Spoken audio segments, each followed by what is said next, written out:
Hello friends, मार्गदर्शक। आज हम करेंगे current affairs from April 1 to 10। जो भी दुनिया के बड़ी बड़ी घटनाएं हुए हैं आपके एग्ज़ाम पर्सपेक्टिव से, उन पे हम आज डिस्कशन करेंगे और मैं आपको समझाऊंगा कि क्यों ये इम्पॉर्टेंट है। So let's start. सबसे पहले मैं आपको बताऊंगा, to be in the top 1%, you have to be willing to do what the other 99% are not doing. So, आपको बहुत मेहनत करनी पड़ेगी अगर आपको अपने सपने रियलाइज़ करने हैं। हमारे चैनल का मोटो ही है, अपने गोल्स रियलाइज़ करने के लिए काम कीजिए। हम स्टार्ट करते हैं अपने पहले क्वेश्चन से। ये है, on which river in Jammu and Kashmir did the arch work of world's highest railway bridge is completed. किस जम्मू और कश्मीर के किस नदी के किनारे, किस नदी पे वर्ल्ड का, दुनिया का सबसे ऊंचा रेलवे ब्रिज कंप्लीट किया गया है, उसका आर्क वर्क कंप्लीट किया गया है? तो इसका आंसर है चिनाब रिवर। चिनाब रिवर के ऊपर इस तरह से दो गांव हैं रियासी डिस्ट्रिक्ट में, बकाल और कौरी, और उनके किनारों पर ये आर्क ब्रिज बनाया गया है जम्मू और कश्मीर में, और इसकी हाइट है from the ground 359 metres which is itself 35 metres higher than Eiffel Tower in Paris. So ये है दुनिया का सबसे बड़ा railway bridge. And second question is, who has been appointed as the 48th chief justice of India. तो ये है हमारे, इसका आंसर होगा C, N V. Ramana. He is the 48th chief justice of India. इन्होंने ये बने हैं शरद अरविंद बोबडे, जो कि हमारे 47 चीफ जस्टिस थे, उनके बाद हमारे चीफ जस्टिस। तो चीफ जस्टिस बनाने का तरीका क्या है? जो पुराने चीफ जस्टिस होते हैं वो अपने रिटायरमेंट के एक महीना पहले प्रेसिडेंट को रेकमेंड करते हैं। हाईएस्ट जो जस्टिस होता है सुप्रीम कोर्ट का, उसका नाम ये रेकमेंड करते हैं और उसे बना दिया जाता है chief justice of India. So the answer is N V. Ramana. उसके बाद, which space agency is related to engineer helicopter. Engineer helicopter क्या होता है, सबसे पहले हम ये जानेंगे। यूएसए ने अपना प्रिजर्वेंस रोवर भेजा था रेड प्लेनेट पे, मार्स पे। उसके पेट पे, यानी कि उसके साथ एक अटैच किया गया एक हेलीकॉप्टर, और उसको मार्स पे लैंड करा दिया गया। उसी को हम कहते हैं इंजीनियर हेलीकॉप्टर। तो अमेरिका की स्पेस एजेंसी कौन सी है? NASA. So the answer is NASA. Next question is, recently who has developed sharp rocket technology. Sharp rocket technology क्या होती है? रडार को डिसीव करने के लिए जो शिप्स होते हैं वो एक रॉकेट्स फायर करते हैं हवा में। ये 3 तरह के होते हैं, high, long range, medium range और शॉर्ट रेंज। और जो जैसे ही कोई दुश्मन कंट्री हमारे ऊपर, जैसे सोचिए इजराइल ने हमारे ऊपर बॉम्ब फेंक दिया, मिसाइल शूट कर दी, हमारे कोई वॉरशिप है उसके ऊपर मिसाइल फेंक दी, तो क्या होगा? हम ये शाफ्ट को फायर करेंगे। वो जो लॉन्ग रेंज है वो 30-40 किलोमीटर दूर ही हम फेंक देंगे। उससे वो रडार कंफ्यूज हो जाएगा और उसे लगेगा कि वही शिप है, जहाँ पर वो बहुत सारे आग के गोले बन जाएंगे, धुआं हो जाएगा और उसे लगेगा यही हमारा शिप है और वो वहीं पे ब्लास्ट कर देगा। ये इंडिजीनियसली बिल्ड टेक्नोलॉजी है और इसे DRDO, defence research and development organisation, India की जो डिफेंस रिसर्च ऑर्गेनाइजेशन है, उसने बनाया है। It is the first indigenously build sharp rocket technology. हमारा नेक्स्ट क्वेश्चन है, who tops Forbes billionaire list. So billionaire list में टॉप किया है जेफ बेजोस। इन्होंने फिर से ये टॉप पे आ गए हैं। इससे पहले एलन मस्क आ गए थे, टेस्ला के मालिक, और अब फिर से जेफ बेजोस जो कि CEO है अमेजॉन के, वो टॉप पर आ गए हैं, सबसे अमीर आदमी दुनिया के बन गए हैं। Who was appointed as brand ambassador of Chinese smartphone firm Vivo. Vivo के चाइनीज जो स्मार्टफोन है वीवो, उसके इंडियन एम्बेसडर कौन बन गए हैं? तो वो बने हैं हमारे इंडियन क्रिकेट टीम के कैप्टन विराट कोहली। हमारा नेक्स्ट क्वेश्चन है, recently which country has ban the import of palm oil? Palm oil का बैन किस कंट्री ने किया है? तो ये किया है श्रीलंका ने। श्रीलंका ने लोकल कंपनीज को ऑर्डर किया है कि वो अपने जितने भी कंट्री में पाम ऑयल्स हैं उसे एक फेज्ड मैनर में अप्रूव कर देंगे और सारा पाम ऑयल का जो इंपोर्ट है उसे बैन कर दिया गया है। क्यों किया गया है? क्योंकि पाम ऑयल के हजार्डियस इफेक्ट होते हैं एनवायरनमेंट पे। सबसे बड़ा palm oil country export country कौन सा है? तो ये है इंडोनेशिया। कौन सा है? इंडोनेशिया। तो श्रीलंका ने ये डिसीज़न लिया है और एनवायरनमेंट और इन्होंने ये क्यों लिया है? ताकि इनके पहले क्या होता था, श्रीलंका की सबसे ज़्यादा इंडस्ट्री में कोकोनट प्रोड्यूस किया जाता था, कोकोनट ऑयल। फिर इन्होंने पाम ऑयल की खेती करना शुरू कर दिया जिससे एनवायरनमेंट पे भी इफेक्ट पड़ा और इनकी कोकोनट इंडस्ट्री, जो कोकोनट ऑयल इंडस्ट्री थी, वो भी ख़त्म होने लगी। तो इन्होंने कोकोनट इंडस्ट्री और एनवायरनमेंट दोनों को मद्देनज़र रखते हुए इसको बैन किया है। हमारा नेक्स्ट क्वेश्चन है, which state government has launch crushing the curve campaign to curb rising कोविड-19 केसेस? तो क्या था? केरला इसका आंसर है। केरला। केरला में कोविड के केसेस बहुत ज़्यादा बढ़ने लगे थे, रोज़ के हज़ारों केसेस आने लगे थे। तो इन्होंने इस कर्व को, बढ़ती हुई कर्व को रोकने के लिए एक कैंपेन स्टार्ट किया है, क्रशिंग द कर्व। इसके अंदर ये डिफरेंट अवेयरनेस स्कीम्स और वैक्सीनेशन की डोजेस लगाएंगे सभी केरलाइटिस को और कोविड को रोकथाम करने में इससे हेल्प मिलेगी। इन्होंने काफ़ी हद तक इसे कर्ब कर भी लिया है कोविड को। पहले जो बहुत तेज़ी से बढ़ रहा था अब वो उतनी तेज़ी से नहीं बढ़ रहा है। हमारा नेक्स्ट क्वेश्चन है, union government has launched world's first micro sensor based explosive trace detector, what is its name? जो यूनियन गवर्नमेंट ने एक ट्रेस डिटेक्टर बनाया है, बॉम्ब जो एक्सप्लोजिव होते हैं, बॉम्ब होते हैं, उनको डिटेक्ट करने के लिए एक नैनो सेंसर बनाया है। तो उसका नाम क्या रखा है? Nano sniffer. ये नैनो स्निफर नाम क्यों? तो ये 10 सेकंड में बॉम्ब की लोकेशन का पता कर सकता है। ये जैसे डॉग्स होते हैं उसी तरह से करते हैं, ये बॉम्ब को डिटेक्ट करता है और उसे कैटेगराइज भी करता है। 10 सेकंड में ये बॉम्ब को डिटेक्ट कर लेता है और उसे कैटेगराइज करता है। कैसे कैटेगराइज करता है? ये ऐसे कैटेगराइज करता है कि ये बॉम्ब होममेड है या कमर्शियली मेड है, कमर्शियली, और फिर उसे डिफ्यूज़ करने के लिए हमारी बॉम्ब स्क्वाड, उसको बहुत हेल्प मिलती है और बहुत सारी कैजुअलिटी से बचा जा सकता है। तो हमारा अगला क्वेश्चन है, NASA's Perseverance rover has sent stunning videos of Earth-like clouds over which planet? तो कौन सा प्लैनेट है जिसके ऊपर अर्थ के जैसे बादल देखे गए? जैसे हमारे अर्थ के ऊपर बादल होते हैं वैसे ही उस प्लैनेट के ऊपर भी बादल देखे गए हैं और ये प्रिजर्वेंस रोवर ने इमेजेस इसकी, वीडियोस इसकी भेजी हैं। तो प्रिजर्वेंस रोवर कहाँ पर लॉन्च किया गया है? ये किया गया है रेड प्लैनेट मार्स पे। सो इसका आंसर है, my dear friends, Mars. Which country along with India conducted military exercise Vajra Prahar? वज्र प्रहार जो मिलिट्री एक्सरसाइज है ये हमारे साथ कौन कंडक्ट करता है? ये हमारे साथ यूएसए, अमेरिका कंडक्ट करता है। और इसके अलावा ये हमारे साथ कोप इंडिया और युद्ध अभ्यास,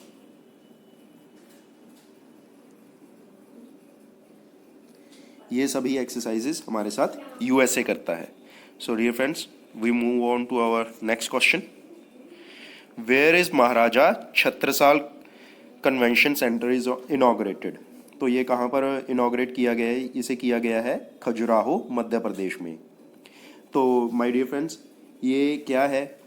तो टूरिज़्म को प्रमोट करने के लिए एक कन्वेंशन सेंटर का इनॉग्रेशन किया गया है और इसका नाम वहाँ के बुंदेलखंड के एक राजा थे, महाराजा छत्रसाल, बहुत ही लेजेंडरी राजा थे, उनका बहुत नाम है उस एरिया में। जैसे महाराष्ट्र में शिवाजी का नाम है, उसी तरह से मध्य प्रदेश में महाराजा छत्रसाल का नाम है। तो उनको और स्वदेशी जो दर्शन है उस स्वदेशी दर्शन स्कीम है उसके अंदर इसको किया गया है बाय मिनिस्ट्री ऑफ टूरिज्म। तो इसका आंसर है Khajuraho in MP. Next question is which country top the doing business index. तो डूइंग बिजनेस इंडेक्स में किस कंट्री ने टॉप किया है? तो ये टॉप किया है न्यूजीलैंड ने। और इंडिया का क्या रैंक आया है? 63 रैंक आया है डूइंग बिजनेस इंडेक्स में। ये इंडेक्स हमें ये बताता है कि किस कंट्री में बिजनेस करना, चलाना और उसे मेंटेन करना आसान है। डिफरेंट पैरामीटर्स यूज़ किए जाते हैं ताकि हर कंट्री को एवेलुएट किया जाए और इन्वेस्टमेंट करने वालों को इसमें आसानी हो कि किस कंट्री में हमारा इन्वेस्टमेंट बढ़िया हो सकता है। DRDO has test fired anti-satellite missile. What is the name of the mission? एक मिशन के तहत DRDO defence research and development organisation, India की जो डिफेंस रिसर्च ऑर्गेनाइजेशन है, उसने टेस्ट फायर किया है एंटी मिसाइल सैटेलाइट। तो ये कौन सा है? तो इसका आंसर है मिशन शक्ति मिसाइल। ये आंसर है इसका, मिशन शक्ति मिसाइल। तो हमारा अगला क्वेश्चन है WWE ने किस पहलवान को हॉल ऑफ फेम में इंडक्ट किया है? तो किसको किया है? हमारा आंसर है बी, महाबली खली जिन्होंने वर्ल्ड लेवल पे इंडिया का नाम बहुत रोशन किया है कुश्ती में, फ्री स्टाइल कुश्ती में। इनको WWE वर्ल्ड रेसलिंग एंटरटेनमेंट में हॉल ऑफ फेम में इंडक्ट किया गया है। सो हमारा नेक्स्ट क्वेश्चन है in which state residential hockey centre for excellence will be set up. तो ये सबसे पहले हम जानेंगे ये residential hockey centre for excellence है क्या। इसके अंदर जो हमारे एथलीट्स हैं, जो हमारे प्लेयर हैं, हॉकी प्लेयर हैं, उनके लिए एक 100 बेड का for boys and girls separate hostels बनाए जाएंगे विद मॉडर्न इक्विपमेंट्स। फिजियोथेरेपी होगी वहाँ पे, top coaches of the country उन्हें कोच करेंगे ताकि हमारी हॉकी जो हमारी नेशनल गेम है उसको बढ़ावा मिल सके। ये कहाँ पर सेट किया गया है? इसका आंसर है Lucknow. So my dear friends, ये लखनऊ में सेटअप किया गया है to promote hockey in our country which is our national game. Who has been awarded best actress in Filmfare award 2021? माफ़ कीजिएगा दोस्तों, मेरा गला थोड़ा ख़राब है। तो बेस्ट एक्ट्रेस का अवार्ड किसे दिया गया है फिल्म फेयर अवार्ड 2021? तो ये दिया गया है तापसी पन्नू को। तो हमारा नेक्स्ट क्वेश्चन है Anandam centre for happiness has been inaugurated in. Anandam centre for happiness inaugurate किया गया है कहाँ पे? ये किया गया है IIM जम्मू में, Indian institute of management Jammu में। इसमें क्या है, ये क्या करेगा? ये करता है कि मेंटल स्ट्रेस बहुत है आजकल के जीवन में हर किसी को, चाहे वो बच्चे हों चाहे बड़े हों। ये मेंटल स्ट्रेस और ओवरऑल डेवलपमेंट देखेगा। जो भी इसके स्टेक होल्डर्स होंगे, इसको लॉन्च किसने किया है? जम्मू और कश्मीर की यूनियन गवर्नमेंट ने। और इसको लॉन्च किया है यूनियन गवर्नमेंट ने। सॉरी, मैं जम्मू एंड कश्मीर की गवर्नमेंट बोल गया। और इसको लेफ्टिनेंट गवर्नर कौन है माय डियर फ्रेंड्स जम्मू के? ये बहुत ज़रूरी है क्वेश्चन, ये आपके एग्ज़ाम पर्सपेक्टिव से ज़रूर आ सकता है। इसका नाम है मनोज सिन्हा। ये हैं पहले और अभी के लेफ्टिनेंट गवर्नर जम्मू के। अगला क्वेश्चन है which organisation has recently released world development report. किसने वर्ल्ड डेवलपमेंट रिपोर्ट जारी की है? ये की है वर्ल्ड बैंक ने। सो इसका आंसर होगा my dear friends B, World Bank. अगला क्वेश्चन है एग्ज़ाम वॉरियर बुक किसने लॉन्च की है? एग्ज़ाम वॉरियर ये कि बुक है क्या, पहले हम ये देखेंगे। एग्ज़ाम वॉरियर जो बुक है ये यंग स्टूडेंट्स के लिए बुक लॉन्च की गई है by our honourable prime minister Shri Narendra Modi ji to overcome the stress of exams.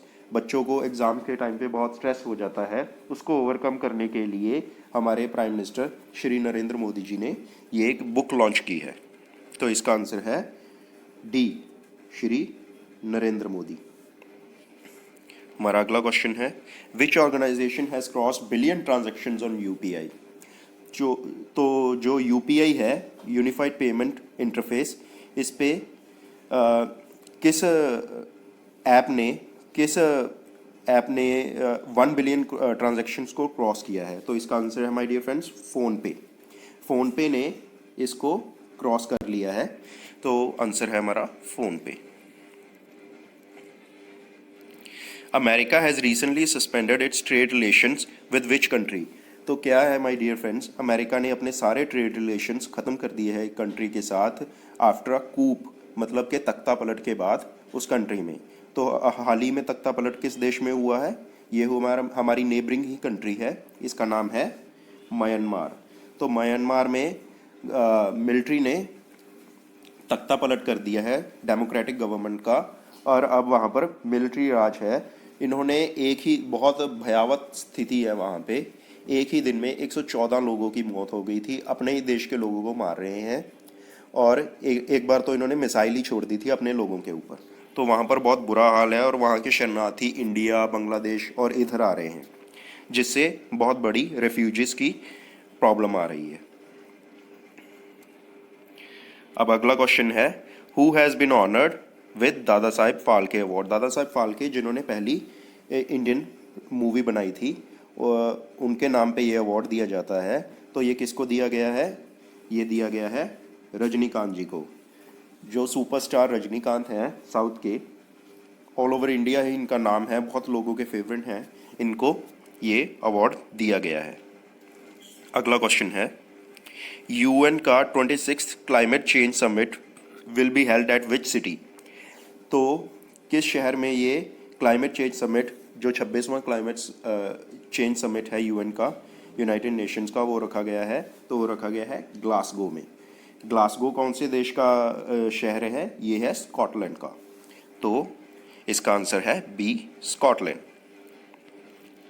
हमारा अगला क्वेश्चन है world's first virtual school named school of lord Ram is located at which city. तो स्कूल ऑफ लॉर्ड राम ये शुरू किया गया है वाराणसी में। इसका आंसर है my dear friends Varanasi. Varanasi जो कि कॉन्स्टिट्यूएंसी है हमारे honourable prime minister Shri Narendra Modi.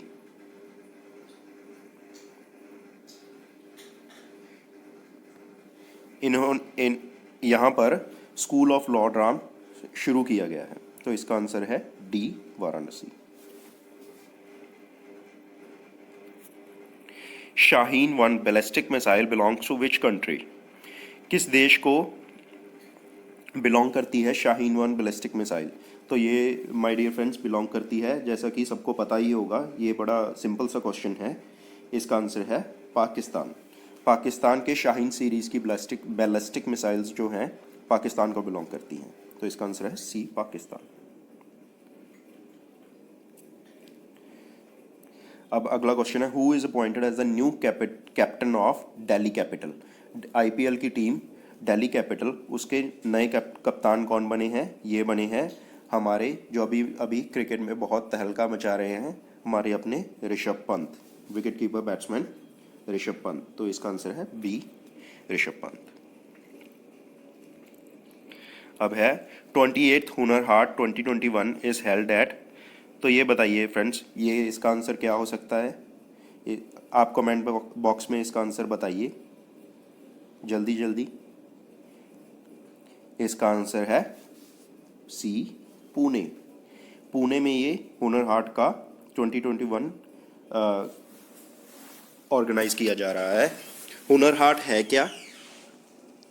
Hunar Haat एक जो आर्टिसंस हैं, जो डिफरेंट तरह के कारीगर हैं, जो आर्टिस्ट हैं, वो अपने हाथ से बनी हुई इंडिजीनियसली बिल्ड, हमारे देश के जो आर्टिस्ट हैं वो अपने हाथ से बनी हुई चीज़ें जो कि उनके जोग्राफिकल लोकेशन अपने रीजनल एरिया में अपने हाथ से बनी चीज़ें उनको हुनर हाट के अंदर प्रमोट किया जाता है। ये एक स्कीम है जिसके अंदर सब प्रमोट किया जाता है।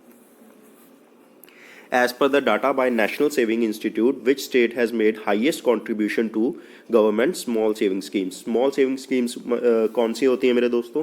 PPF, सुकन्या समृद्धि योजना, ये सब स्मॉल सेविंग स्कीम्स होती हैं। इसके अंदर टैक्स सेविंग वगैरह के लिए या छोटे जो इन्वेस्टर्स होते हैं वो अपनी सेविंग्स करते हैं ताकि फ्यूचर में अनसर्टनिटीज़ को मीट किया जा सके। तो इसमें सबसे ज़्यादा कंट्रीब्यूशन किसने दिया है? इसमें सबसे ज़्यादा कंट्रीब्यूशन दिया है वेस्ट बंगाल ने। वेस्ट बंगाल ने माय डियर फ्रेंड 90,000 करोड़ इसमें इन्वेस्ट किया है। 90,000 करोड़ जो कि 15% है टोटल कॉर्पस का जो इंडिया में कलेक्ट किया हुआ है। तो इसका आंसर है my dear friends C, West Bengal. China has recently signed a 25-year strategic cooperation pact with which country? किसके साथ चाइना ने 25 साल का एक स्ट्रेटेजिक कोऑपरेशन पैक्ट साइन किया है? तो ये साइन किया है ईरान के साथ। ईरान के साथ इन्होंने ये जो पैक्ट साइन किया है इससे इंडिया और ईरान के बीच में भी टेंशन बढ़ने का आसार हो रहा है, क्योंकि चाइना हमारी राइवल कंट्री है। वो जिससे भी हमारी दोस्ती होती है वो उससे कोई ना कोई पैक्ट साइन करके, क्योंकि उनकी जीडीपी बहुत बड़ी है, हमसे 6-7 गुना बड़ी है आज के टाइम में चाइना की, और चाइना एक नेक्स्ट सुपर पावर बनने की रेस में सबसे आगे है। यूएसए को भी थ्रेट कर रहा है। यूएसए हमने क्वाड कंट्रीज़ बनाए, चारों देश इंडिया, जापान, यूएसए, ऑस्ट्रेलिया ने क्वाड्स एक्सरसाइजेस की, फिर भी ये सबको आंखें दिखा रहा है।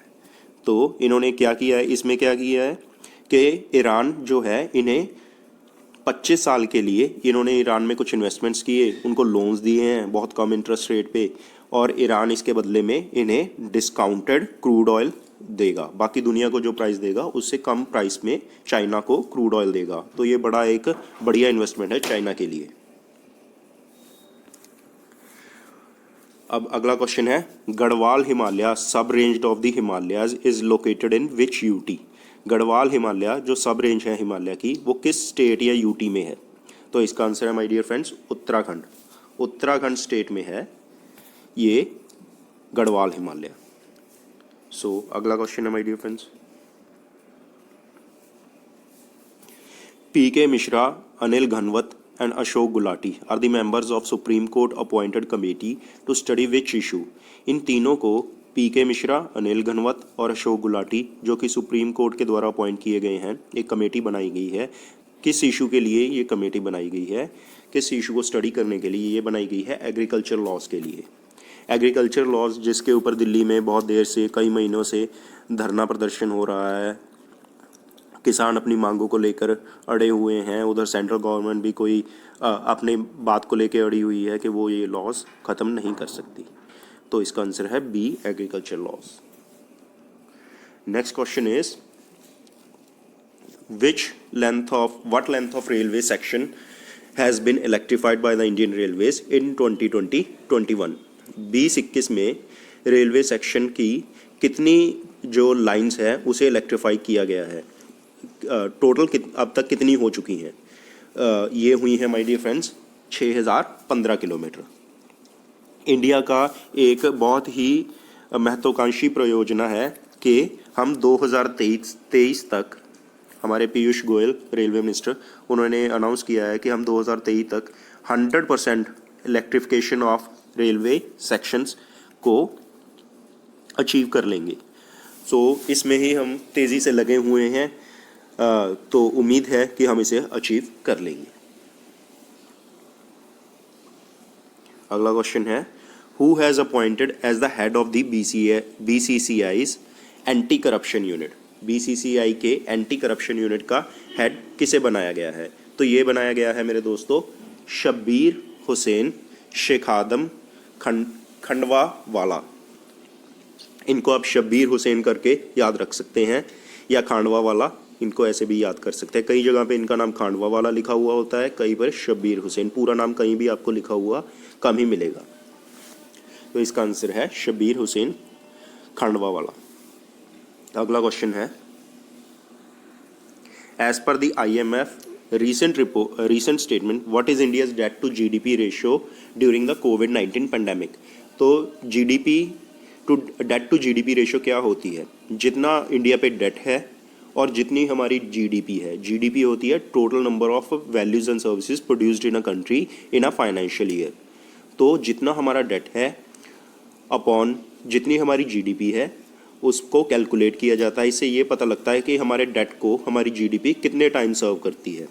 तो ये जितनी कम हो, मतलब जितना डेट हमारे ऊपर कम होगा उतनी ये जीडीपी जितनी कम होगी उतना अच्छा है। ये पहले थी, इस कोविड-19 से पहले हमारे ऊपर थी 74%, अब ये हो गई है कोविड के कारण ये 90% हो गई है, पर उम्मीद है कि ये कम हो जाएगी।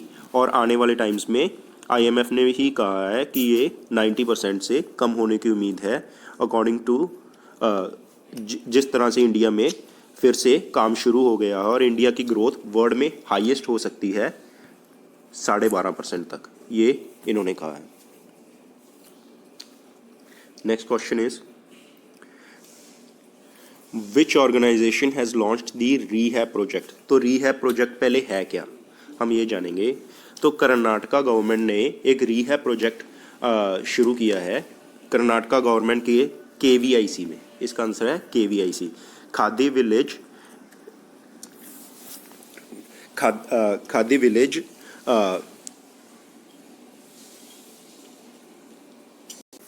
केवीआईसी जो कि है खादी विलेज इंडस्ट्रीज कमीशन। इसने ये एक प्रोजेक्ट लॉन्च किया है कर्नाटका गवर्नमेंट के साथ। इसने क्या किया है, जो मैन और एलिफेंट कन्फ्लिक्ट है, एलिफेंट्स क्या करते थे, वो खेतों में जंगलों का एरिया कम हो रहा है इसलिए वो खेतों में आ जाते थे। इसलिए मैन और एनिमल कन्फ्लिक्ट जो कि एलिफेंट कन्फ्लिक्ट है उसको कम करने के लिए इन्होंने क्या किया है, एक रोपवे बनाया है। एक इस तरह से एक फेंसिंग की है जिसमें मधुमक्खियों का इस्तेमाल किया गया है। मधुमक्खी से कहते हैं हाथी बहुत डरता है, वो अगर मधुमक्खी हो उसके पास नहीं जाता, तो इसलिए इन्होंने खेतों के आसपास उस एरिया में एक जाल बना दिया है जिससे हाथी वहाँ पर आदमियों के साथ नहीं टकराते। क्योंकि बहुत जगह पर ऐसा हुआ है, फिर आदमी हाथी को अपनी फसल बचाने के लिए, आदमियों को मार देते हैं हाथी, उनको बचाने के लिए और आदमियों को भी बचाने के लिए इस प्रोजेक्ट को शुरू किया गया है।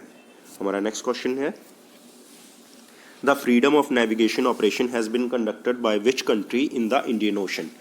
तो ये किस कंट्री ने कंडक्ट किया था ये ऑपरेशन, हाल ही में किया था। वैसे ये करते रहते हैं, ये देश हमेशा करता रहता है। ये किसने किया था, यूएसए ने। यूएसए क्या करता है, हमारी ना एक टेरिटरी होती है, जैसे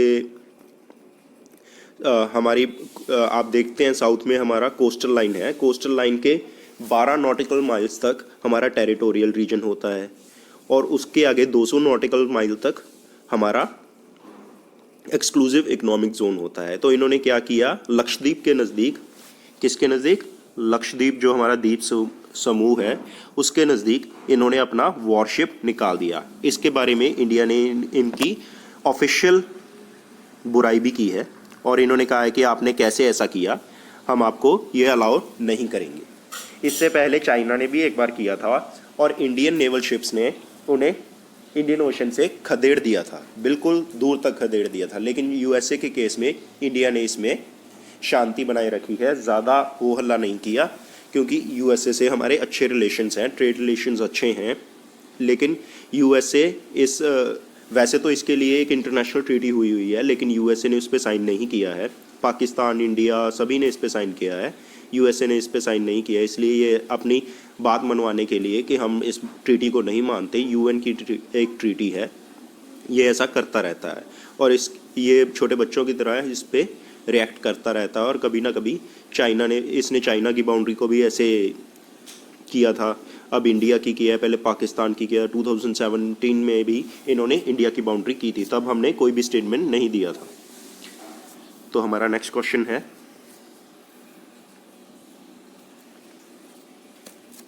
what is the maximum balance that an individual customer can hold with payments bank. हमारे जो पेमेंट्स बैंक है उनके साथ एक इंडिविजुअल मैक्सिमम कितना अमाउंट बैलेंस रख सकता है। तो इसका आंसर है सी, 2 लाख। इसमें ज़्यादा कुछ समझाने लायक है नहीं, ये आप याद ही कर लीजिए। ब्लू फ्लैग जो है is a globally recognised eco label certification provided to beaches from which country. तो ब्लू फ्लैग एक सर्टिफिकेशन दी जाती है, ये किस कंट्री के द्वारा दी जाती है? ये दी जाती है डेनमार्क के द्वारा। इसके अंडर क्या हुआ है कि बीचेस को साफ़ सुथरा, वहाँ पर साफ़ पानी से साफ़ पानी की फैसिलिटीज़, वहाँ पर कूड़े के लिए डस्टबिन वगैरह, वहाँ पर कोई भी मरीन लाइफ को नुकसान ना पहुँचा सके, इस तरह के डिफरेंट क्राइटेरियाज़ हैं। जो भी बीच इस क्राइटेरिया को मीट करती है वो अप्लाई करती है, और उसे अगर वो पाते हैं कि इसमें बिल्कुल ठीक है तो वो उसे ब्लू फ्लैग सर्टिफिकेशन दे देते हैं। ये अभी डेनमार्क देता है। Next question is, who is the principal scientific adviser of India whose term has been extended? तो किसकी टर्म एक्सटेंड की गई है? जो प्रिंसिपल साइंस एडवाइज़र हैं वो है के विजय राघवन। इनकी अभी अभी हाल ही में टर्म को एक्सटेंड किया गया है। Next question is, recently India has decided to reduce its imports of crude oil from Saudi Arabia by how much percent? Saudi Arabia के लिए क्या हुआ था, जब हमने कोविड का टाइम चल रहा था तो क्रूड ऑयल के प्राइसेस $20 तक चले गए थे। तो सऊदी अरेबिया बहुत, वहाँ की इकॉनमी बहुत डामाडोल हो गई थी।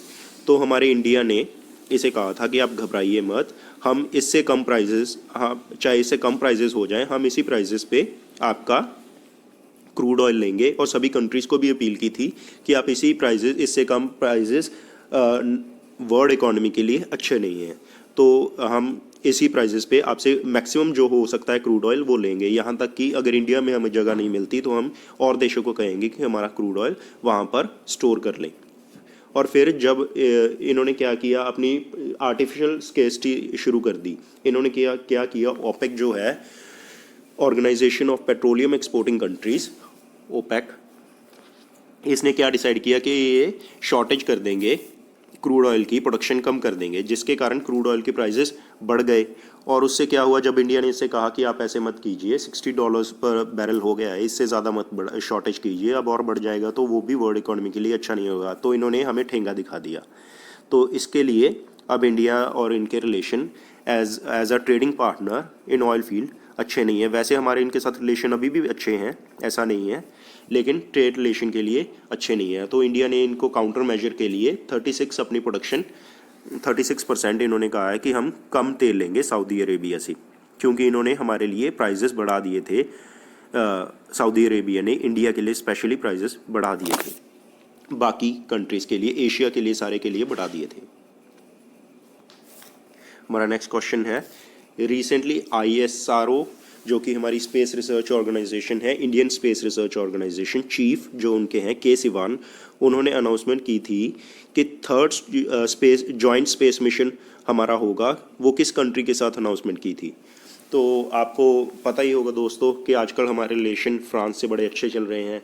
तो इसी के तहत हमने उन्होंने अनाउंसमेंट की थी कि हम फ्रांस के साथ एक और स्पेस मिशन डेवलप करेंगे, और ये है, इसका आंसर है सी, फ्रांस।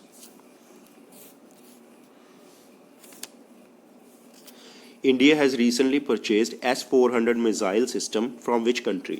देखिए, S-400 मिसाइल सिस्टम इंडिया ने परचेज़ किया, ये किससे परचेज़ किया था? रशिया से। अमेरिका ने बहुत धमकियां दी कि हम आपको बहुत सैंक्शंस लगा देंगे, इंडिया को बहुत धमकियां दी अगर आपने ये सिस्टम परचेज़ किया। उन्हें ऐसा था कि उनका जो अमेरिका और रशिया है, दोनों की ही डिफेंस इंडस्ट्री बहुत बड़ी है, मेजर इनकी इकॉनमी डिफेंस इंडस्ट्री पे ही खड़ी है। तो अमेरिका को था कि हमसे क्यों नहीं परचेज़ कर रहे, लेकिन इंडिया ने रशिया से परचेज़ किया। रशिया जो चाइना का अलाय है, इसलिए अमेरिका और चाइना, रशिया, इनके बहुत संबंध बिगड़े हुए हैं। पर इंडिया ने इनकी धमकियों को दरकिनार करके रशिया से ये S-400 मिसाइल सिस्टम खरीदा है। तो इसका आंसर है बी, रशिया। अगला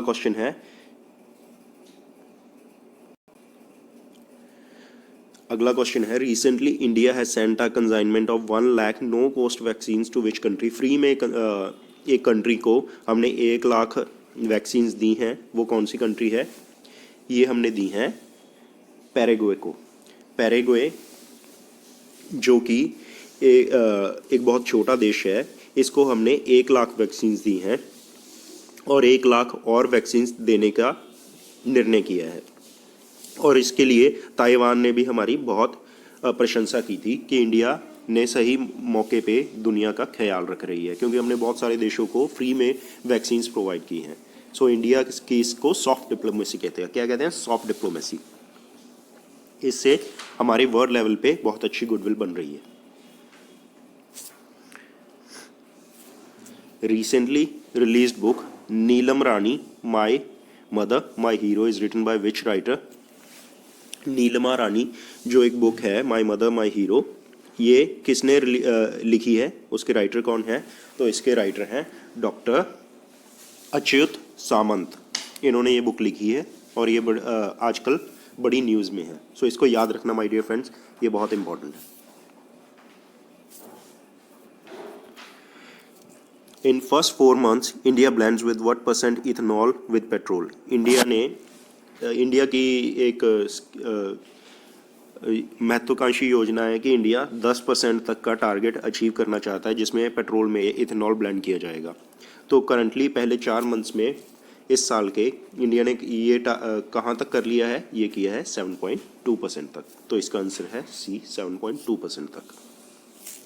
इससे पेट्रोल के प्राइसेस पे भी कर्ब लगेगा और कई देशों में तो 20% तक के इथेनॉल ब्लेंड किए जा रहे हैं। अगला क्वेश्चन है, India has gifted a ₹100 crore petrol vessel PS Zoroaster and a 1 megawatt solar plant to which country free of cost? तो ये दिया है हमने साइचल्स को। इसके लिए चाइना भी बहुत बड़े दावे लगा रहा था। साइचल्स है कहाँ? ये हमारे इंडियन ओशन में नीचे मॉरिशियस और मेडागास्कर के पास एक छोटा सा द्वीप समूह है। इसकी कितनी आबादी है? लगभग 1 लाख के पास आबादी है।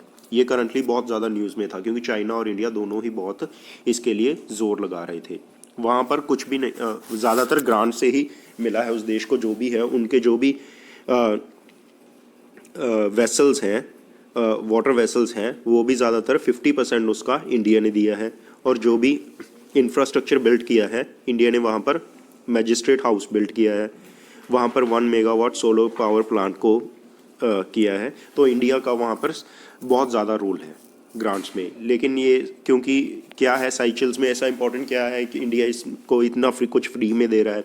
ये इसलिए दे रहा है क्योंकि इंडियन ओशन में अपनी प्रभुसत्ता कायम रखने के लिए हमें एक नेवल बेस की तलाश है, जो कि हमें साइचल्स में मिल सकता है। लेकिन अभी तक साइचल्स ने ये हमें इजाज़त नहीं दी है और चाइना भी इसके लिए बहुत पिच कर रहा है। लेकिन उम्मीद है, वो एक न्यूट्रल स्टांस लिए बैठे हैं साइचल्स वाले, तो उम्मीद है कि आने वाले टाइम में हम इस पे अपना मिलिट्री बेस बना सकेंगे, क्योंकि जिसके पास अब मिलिट्री बेस होगा समुद्र में, उसी देश की सुरक्षा स्ट्रेटजिकली बहुत अच्छी हो सकेगी। सो हमारा ये क्वेश्चन है साइचल्स बी। अगला हमारा क्वेश्चन है, which company has been find 2.8 billion in China? China में 2.8 बिलियन का एक पेनल्टी लगाई गई है, वो किस कंपनी पे लगाई गई है? तो ये बड़ी न्यूज़ में थी अभी हाल ही में।